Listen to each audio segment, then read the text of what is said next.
I'm Beverly Kirk with the Global Health Policy Center, here with Dr. Steve Morrison. He's Senior Vice President and Director of the Global Health Policy Center here at CSIS, and we're talking about the ongoing Ebola crisis. Now, African leaders are meeting with President Obama here in Washington this week. How has the conversation about Ebola impacted the summit?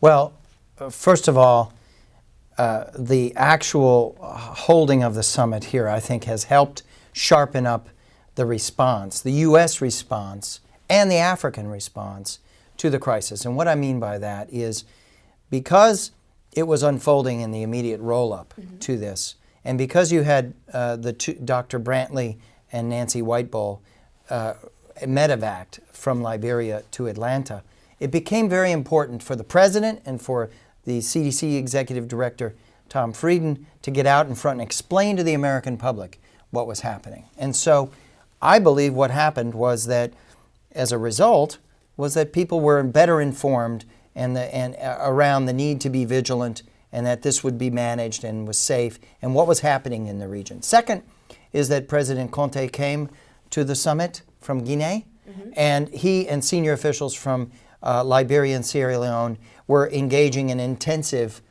consultations and planning in moving forward with the surge program of support. Those are very positive things. Third, the summit itself, there was a little bit of irritation and evidence of some of the heads of state worried that overcharacterizing this as a runaway catastrophe was going to dent the reputation and image of Africa.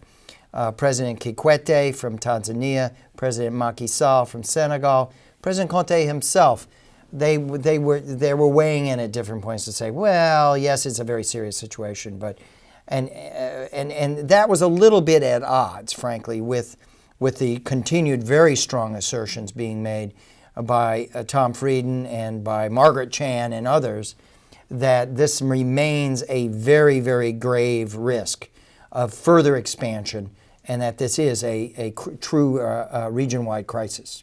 And that's not the only controversy. There's been some controversy about the fact that the two U.S. aid workers were given this experimental drug as treatment. Talk about that.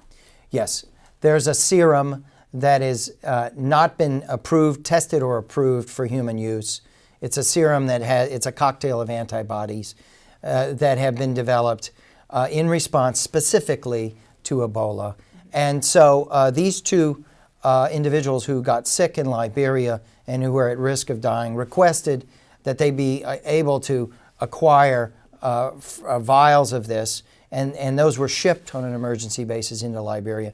Those two individuals, their condition has improved somewhat. Whether it's attributed to this or not, we do not know. The serum, as I said, it's experimental. It's only produced in very small volumes. But this set off a debate around equity and issues of, well, if these are available on an emergency basis, even if they're not fully vetted and tested, shouldn't they be given out to other people, either other health workers or poor peasants and others who are getting sick and dying to try and raise the probability of survival or to help protect people that are on the front lines.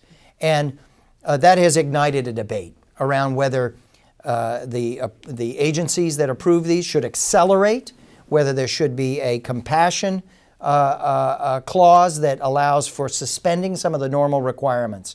Against that is the question around protecting the safety of citizens and the efficacy. And there's a good reason for being very cautious in introducing these drugs if we're not really sure what the side effects and what the efficacy are. So it's a big debate that is now opened. And what's the latest from the region in terms of the spread, the numbers, the continuing crisis? It continues to grow, and the developments that are underway are mixed. On the one hand, we're in a phase of a very, very rapid mobilization on multiple levels. There's new money coming in. The World Bank, Jim Kim stepped forward with $200 million commitment. The Africa Development Bank, $60 million. Critical inputs for salaries, for commodities, for supporting transport and the like. You have the WHO coming forward, Margaret Chan and the World Health Organization with a $100 million program. You have USAID and CDC committing additional support, including 50 U.S. personnel.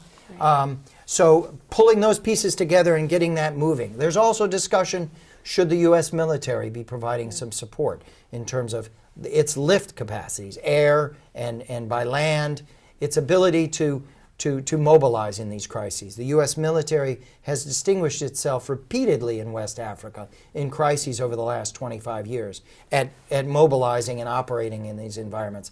That's under active discussion. On the negative side, we have secondary transmission in Nigeria from the American. The patient that died there. That died there, that left Liberia and wound up in Lagos, died in a hospital, infected a number of other people.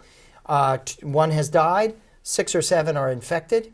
That's a very dangerous thought. There is a mobilization of military and police, both in the urban environments that are infected in Sierra Leone and Liberia and Guinea, but also in the remote areas where much of the transmission is concentrated, where those 3 countries come together in an area called the Parrot's Beak.